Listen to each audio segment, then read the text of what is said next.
বিশ্বনবীর কলিজার টুকরা ফাতেমা, ফাতেমার কাছে বিশ্বনবী যে বললেন, মা আমার কলিজার টুকরা নয়নের পুটুলি, তোমারে আমি সবচেয়ে বেশি ভালোবাসি।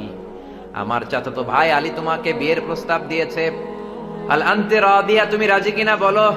সাকাতাত, ফাতেমা চুপ করে রইলেন। বিশ্বনবী আবার জিজ্ঞেস করলেন, ফাতেমা বলো তুমি রাজি কিনা। মা ফাতেমা কথা বলে না, সাকাতাত, চুপ করে রইলেন। আবার বিশ্বনবী বললেন, তুমি যদি না বলো কেমন করে বুঝবো রে মা, আমার ভাই আলীর সাথে তোমার বিবাহের ব্যাপারে তুমি রাজি আছো কিনা বলো। সাকাতাত সাকিতা, তিনি চুপ রইলেন। বিশ্বনবী বুঝলেন আর সুকুতু নিসফুর রিদা, চুপ থাকা সম্মতির অর্ধেক। তার মানে ফাতেমা রাজি। বিশ্বনবী বিয়ের অ্যারেঞ্জ করলেন। এরকম মেয়ে এখন খুঁজে পাওয়া মুশকিল। বাপে জিজ্ঞেস করবে, মেয়ে কিছু বলবে না, বরং মেয়ে একটা নিয়ে আসবে, এসে বলবে, বাবা ও দারুণ না, বলে না। এরপরে পোলাও কয়, ড্যাড আমি হইলাম ইয়ো ইয়ো, আছে না নাই? এজন্য যুবক ভাইয়েরা সাবধান, ফ্যান্সি ডিলিয়া বা খাবা, আযাবার গজব নাজিল করবে কে? জিনার মধ্যে যদি জড়িয়ে দাও, দেশের মধ্যে আযাবার গজব নাজিল করবে কে? এজন্য বাবারাও সহজ হন, মেয়ের বাবা ছেলের বাবা সহজ হয়ে যান, অল্প মহারানা নির্ধারণ করেন। বিশ্বনবী বললেন, সবচেয়ে বরকতপূর্ণ বিয়ে হচ্ছে আইসারুহা মুনা, যেই বিয়ের মধ্যে খরচ কম হয়, যেই বিয়ের মধ্যে মহারানা অল্প নির্ধারণ করা হয়। ইসলামী মহারানাটা দেয়াকে ফরজ করে দিয়ে দেয়া হয়েছে বিয়ের মধ্যে। জোরে বলেন ঠিক কিনা? এটা কিন্তু অপশনাল নয়, এটা কম্পালসারি। ওয়া আতুন নিসা সাদকাতিহিন্না নিহলাতান ফাইন তিবনা লাকুম আন শাইইম মিনহু নাফসান ফাকুলুহু হানিআম মারিআ। বিয়ের রাতে টাকা দিয়ে দাও, পয়সা দিয়ে দাও। এখন এগুলো নাই, শুধু ধোঁকাবাজি। কে কেমনে ধোঁকাবাজি করবে? 20 লক্ষ টাকা মহারানা নির্ধারণ করে, 20 টাকাও দেয় না, আছে না নাই? এরপর বিয়ের ভেতরেও ধোঁকাবাজি, আছে না নাই? ছেলের কোয়ালিটি নাই, হাজার হাজার কোয়ালিটির কথা বলে, ফুলিয়ে ফাপিয়ে ছেলেরে শাহরুখ খান বানায়, ছেলেরে বিল গেটস বানায়, ছেলের বন্ধুর বড় বড় সম্পত্তি গুলো দেখিয়ে বলে এগুলো ছেলের সম্পদ, আসলে রাস্তার ফকির, আছে না নাই? তো বিয়েটাই যদি ধোঁকাবাজি দিয়ে হয়, পুরো ফ্যামিলিটাই তো ধোঁকাবাজির ফ্যামিলি হবে, বাচ্চাগুলো হবে বড় বড় ধোঁকাবাজ। বলেন ঠিক কিনা? আবার বিশ্বনবী মেয়েকে বিয়ের পিড়িতে বসানোর আগে ধোঁকাবাজি করতে নিষেধ করলেন। বিশ্বনবী বললেন, পরচুলা পরবা না। পরচুলা চিনেন? মেয়ের মাথায় চুল নাই, আলগা চুল লাগায়, এটার বলে পরচুলা। এটার কি বলে? হারাম।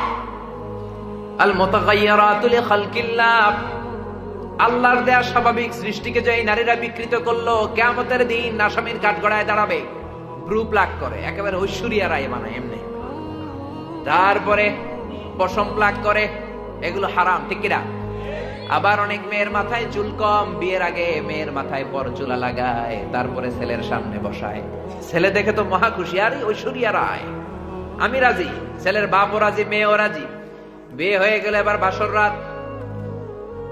স্বামী যখন স্ত্রীর সাথে দেখা করতে গিয়েছে, তখন দেখে আগের চুল মাথায় নাই। কয়, তুমি কে? কয়, আমি তো তোমার টুনটুনি।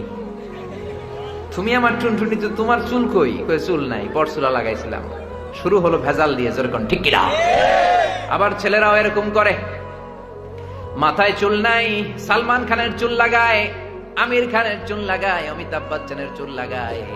পরচুলা লাগালে এক একটা ছেলেদের ফিল্মের হিরোইনের হিরোর মতো লাগে, যেরকম, ঠিক কিনা? বিশাল বড় চুল লাগাইছে।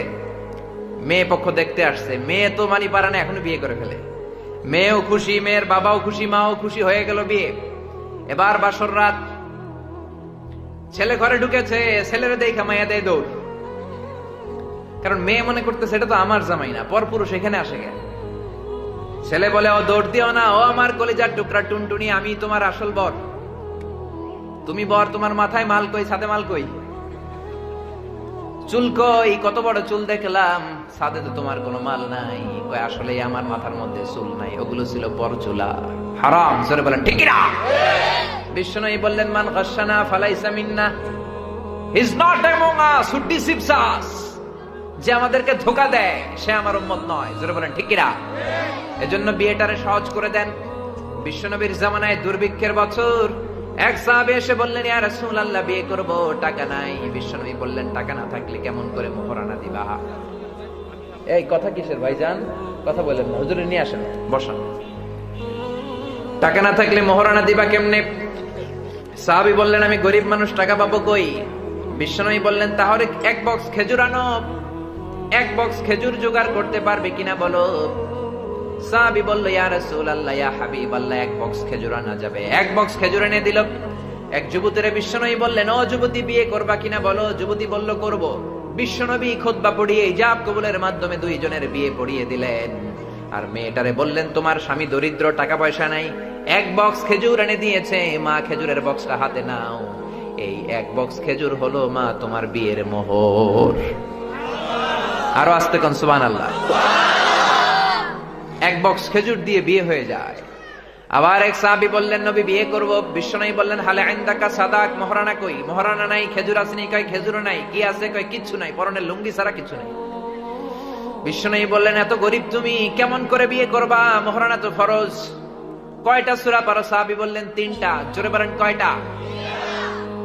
ওই দিন সকালে এক যুবতী সাহাবী কালিমা পড়ে সাহাবী হলো, মুসলমান হলো। ওই যুবতীরে ধরলেন। বিশ্বনবী বললেন ও যুবতী বিয়ে করবা কিনা বলো। যুবতী বলল করব। বিশ্বনবী এবার যুবতীরে জিজ্ঞেস করলেন কয়টা সূরা পারো? কয় একটাও না, আজকে সকালে কালিমা পড়ে মুসলমান হইছি, সূরা কারা কয় এটাই তো জানি না। বিশ্বনবী এই সাহাবিয়ার মধ্যে বিয়ে পড়িয়ে দিলেন। এরপরে দুইজনকে দাঁড় করিয়ে দোয়া করে দিলেন।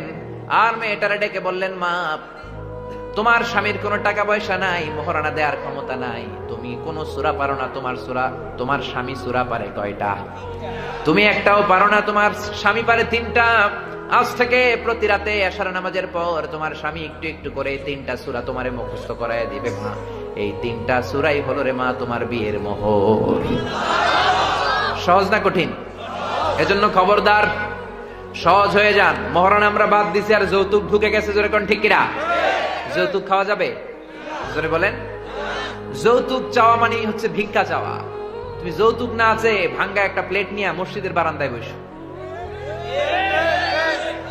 এই যৌতুককে সুলতানপুরের যুব সমাজের ভাইয়েরা, যৌতুক মুক্ত গ্রাম গড়ার, সমাজ গড়ার শপথ তোমাদেরকে নিতে হবে। জোরে বলেন ঠিক কিনা? যৌতুক যেন না থাকে। বাবা যারা আছেন তারা হাত তোলেন। ছেলের বাবা যারা, আল্লাহরে বলেন আল্লাহ আমার ছেলের বিয়েতে 1 টাকা যৌতুক নিব না। দেখেন কত আস্তে আস্তে করে হিসাব মিলায় রাখছে। মাইয়ার বিয়াতে দিছি, পোলার বিয়াতে উসুল করুন। হাত নামান। বাবা করে দিয়ে হবে না। ইয়াং ছেলে বিয়ে করো নাই, হাত তোলো। বিয়ে যারা করো নাই হাত তোলো। চিৎকার দিয়ে আল্লাহরে শোনাও, বলো আল্লাহ আমার বিয়েতে 1 টাকাও যৌতুক খাবো না। আমিন। আরো জোরে আমিন। এই যে ভিডিও করে রাখছে না, মেয়ের বাবা যারা আছেন বিয়ের সময় ভিডিওটা লাগলে দেখায় কারা কারা এলাকার হাত তুলে বলছিল যে যৌতুক খাবে না। এই 1 কপি দিয়ে দিবে সবাই। এজন্য খবরদার বিয়েটারে সহজ করে দেন। বিয়ে যে এই দেশে কঠিন হয়ে যায়, জিনা ওই দেশে সস্তা করে দেয় কে? তার মানে 1 নাম্বার মদ খেলে আযাব হয়, 2 নাম্বারে জিনা করলে দেশের মধ্যে আযাব হয়, 3 নাম্বার নাচ গান করলে আযাব হয়। জোরে কোন ঠিক কিনা? বাংলার জমিনে নাচের অনুষ্ঠান আছে না নাই? রুব্বানে নাচে কোমর দুলায়া, গায় না? ফেরেশতারা কি বলবে জানেননি? আপনারা বলবেন রুব্বানে নাচে কোমর দুলায়া, ফেরেশতারা বলবে তোরে পিটামু আমরা ঝুলাইয়া। জোরে বলেন ঠিক কিনা? এজন্য খবরদার যুবক ভাইয়েরা, চোখকে হেফাজত করো, ইমানকে হেফাজত করো। গানের কনসার্ট, নাচের অনুষ্ঠান, নৃত্যানুষ্ঠান এগুলোতে যাওয়া যাবে না। জোরে বলো ঠিক কিনা? আবার অনেক যুবকেরা হিন্দুদের নৃত্যানুষ্ঠানে যায়, হিন্দুদের শ্যামা সঙ্গীত দেখতে যায়, শ্যামার নাচ দেখতে যায়। আছে না নাই? নাচে শ্যামা তালে তালে তালে তালে তালে তালে তালে তালে।